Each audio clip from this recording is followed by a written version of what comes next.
Silent Hill 7 Shattered Memories. We open to psychiatrist Michael Kaufman pouring himself a drink. You remember Michael Kaufman? He's from the first game. His receptionist tells him that his new patient is here. Cut to Harry. It's a snowy evening. Harry loses control and crashes into a junkyard. He opens the door and falls unconscious into the middle of the road. Not a great place to sleep. Starlight back to Kaufman. He's starting the session with his new client. And we are the client. Apparently our last psychiatrist didn't work out too well. But Kaufman assures us that this time it will be different. So he's going to be Frasier for the rest of this. Play the Frasier theme song. Kaufman asks us to fill out the form. And this form affects elements within the game. We answered true to everything, because we're doing this fast. We're low on time.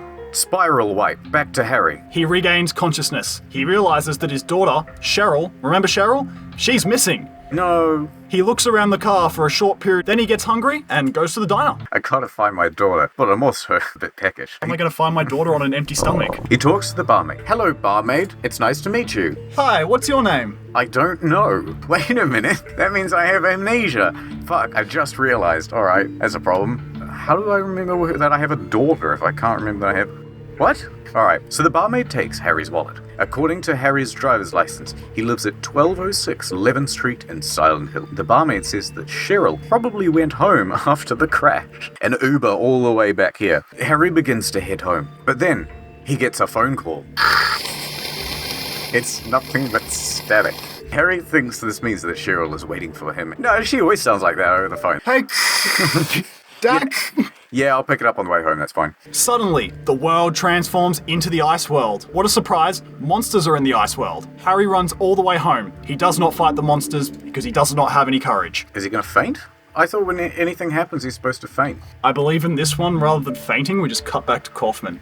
Oh, right. We are back to therapy with Dr. Kaufman. He talks about home and family life. He asks you to colour in a photo titled Happy Family. Check a box white, back to Harry. He seems to have lost his key. He knocks on the front door. Mike and Lucy Stewart open the door. Alright, why are you in my house? What do you mean? We've lived here for 14 years. 14 years? Whoa, this is a mystery. Hey, do you know where Cheryl is? Who's that? The Stewarts know nothing. I can't believe it. Hey, get out of my house. How about I just shut the door in your face, you frickin' creep? I'm just gonna keep knocking on this door and screaming. And then the police rock up. It's Sybil Bennett from Silent Hill 1. It's all coming round. Listen, Sybil, people are in my house. I need to find me daughter. Let me have a look at your license. Oh, this is the right address. Must be a misunderstanding. How about you hop in the back of my police car and I'll take you down to the station to sort this out. Thank you. On their way to the station, the snowstorm becomes too hard to drive in. Sybil leaves Harry in the car so she can find out exactly where they are. I'll crack the window and leave the radio on for you, little fella. Don't go anywhere. But Harry's having none of it. He leaves the car to go in search of Cheryl in the forest. So he's walking around in the forest, and then he gets a call from Sybil. Where did you go? You're breaking up. Harry decides he's going back to Silent Hill. I want another word with those people who are living in my house. But on his way there, the world transforms into Ice World. Harry fights some monsters, and then the world goes back to normal. Harry is now at Midwich High School football field. Ring, ring. It's me, Sybil. Go to the gymnasium and wait for me. It's often used as a shelter in severe weather, so maybe Cheryl's there. So Harry makes his way to the gymnasium. Horizontal split wipe back to Kaufman. How was high school, young man? It was alright. Well, why don't you create the perfect timetable of what you picture school to be? Perfect timetable is all lunch, no classes. Am I right, fellow kids? Dissolve wipe back to Harry. He arrives at the gym, and then he meets a woman, Michelle Valdez. Harry explains that he's looking for his daughter, Cheryl. I'm looking for my daughter, Cheryl. I used to know a Cheryl, and she went to this high school. This high school? How about I show you a photo of the Cheryl that I know? What?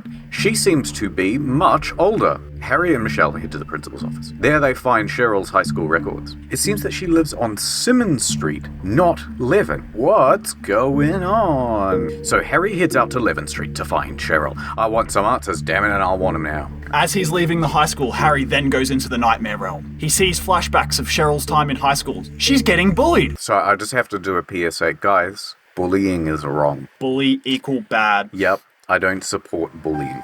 Thank you. Harry then escapes the nightmare realm. Harry meets back up with Michelle outside the school. Michelle is taking care of her boss's SUV and offers Harry a ride to Levin Street. Would you like a ride to 11th Street? Oh, would I? Can I ride shotgun? It's parked at the Vulcan nightclub, where Michelle works. They head to the nightclub. Whoop, whoop. Once there, Michelle asks Harry to grab her keys from upstairs. He finds the keys and returns downstairs, but when he returns, Michelle is gone, and in her place is a young woman, Dahlia. She seems to know Harry, but refuses to explain how. I know you, but I ain't telling. She tells Harry that she's got an SUV parked outside, and I'll give you a ride to 11th Street. On their way there, things turn into the ice world again, and Dahlia freezes. And so does the bridge they're crossing. Oh no. It collapses and the car falls into the frozen lake. Harry struggles to escape, but blacks out. Right, it's an impossible situation to escape. It's blackout time. Spooge wipe back to Kaufman and the therapy stuff. He and the player have a good old talk about the facts of life and death. We do another exercise. In this exercise, we must pick from a range of photos and put them into categories. The categories are dead and just asleep. Turns out Kaufman's playing a joke here, and the photos are all of dead people. Laugh track, thank you. Explosion transition back to Harry. Harry wakes up in the hospital. Sybil saved him from drought. Thank you, Sybil. She tells him that the bridge has been closed since the start of the storm, and he tried to swim across the river. That's not how I remember it. Sybil is telling Harry that she pulled his file at the police station. But mid-sentence, the world again turns into ice, and Sybil is frozen. Harry escapes the ice world and encounters Lisa Garland. Lisa the nurse from Silent Hill 5, for those of you keeping up. Oh, remember Lisa Garland? She's been in a car crash. Harry offers to walk her home because he has nothing better to do right now. Your daughter's not missing, dude. Can we get ice cream on the way? Once back at the apartment, Lisa asks Harry to get her some aspirin for her headache. He gets the aspirin, Lisa falls asleep, Harry leaves. Then suddenly, ring ring. It's me, Lisa! Oh my god. Can you come back immediately? I feel very unwell. He rushes back to find Lisa dying. I'm dying. Sybil then shows up and tells Harry to freeze, because it's a pun. She said, I know you're not Harry Mason after all. But then, mid-sentence, everything shifts to Ice World, and Sybil is frozen. So Harry just leaves. Why doesn't he, put them in dumb poses and stuff, so when they get unfrozen, wait, what was like... Do you reckon if you were trying to do it, though, you might accidentally snap somebody's arm off? Yeah, I think I'd test it, snap off, the end of someone's finger, just to, see. What if you put your tongue against one of and then you just get stuck? They deep freeze, they're like, what are you doing here? Oh, it's hard to explain, to be honest. I thought you were going to taste better. Right, Harry's finally going to Simmons Street to look for Cheryl. But once he gets there, he sees Dahlia, but she's looking much older, and she tells Harry that they're married. What's going on? And Cheryl isn't there, of course, but she is at the lighthouse. Dahlia then freezes over, and then Harry finds himself in an icy maze. It's just like The Shining. Harry eventually finds himself in Cheryl's bedroom. Instead of going to the lighthouse, he takes a nap. Gotta be well rested to find your daughter. Of course. Giant globe of the earth wipe back to Kaufman, and he's talking about marriage. He makes you play that board game from The Simpsons, where Milhouse gets the dub. And he's playing matchmaker with photos of people, but he talks about how all marriages end in tragedy. He seems to be intentionally upsetting the patient. Binging with Babbage wipe back to Harry, and he wakes up and Michelle is there and she says, I'll give you a lift to the light. This whole game is nothing but hitchhiking from one side of the fucking town to the other. I swear to God, do something else. Well, he crashed his car. How else is he meant to get around? It's carpooling the game. Let's go to the lighthouse. But on the way, Michelle gets into a fight with her boyfriend. Oh no. And I hate you. And so they both abandon the car. Harry continues alone looking for Cheryl. He goes into the sewer for some reason instead of to the lighthouse. Then he leaves the sewer and goes to the bar. I need a drink. Michelle also goes to the bar. I also need a drink. She has just broken up with her boyfriend. Oh. Wait, that means you're single? So wait. Go for it, Harry. She tells Harry that you can get to the lighthouse by crossing the lake on the boat. Thank you.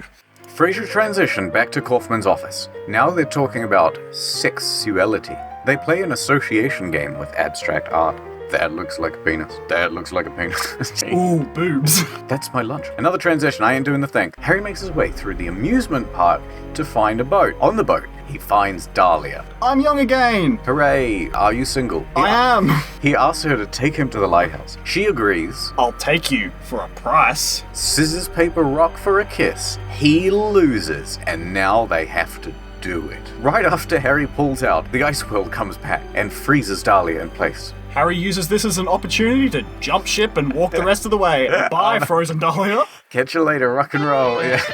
What a piece of shit. What do you know? As he's walking across the frozen lake, Harry is attacked by monsters. But then the monsters freeze, then the ice of the lake melts, and Harry starts to drown. Oh no, Sybil shows up and saves Harry from drowning once again. She drags him onto the shore. Harry regains consciousness and steals her gut. Thank you, I'll be taking this. He points at Sybil, telling her that there's nothing that will stop me now. I'm gonna find Cheryl now that I have this gun. I'm not here to stop you, Harry. I looked up your file and it says that you died 18 years ago in a car crash. What? Whatever answers you're looking for, they must be in that lighthouse. Can I have my gun back now, please? Oh, here's your gun. Thanks. And then she leaves. Harry heads to the lighthouse to find Cheryl, but inside, it's Dr. Kaufman's clinic. Big reveal time! Play the Frasier music. Kaufman's patient is actually 25-year-old Cheryl Mason.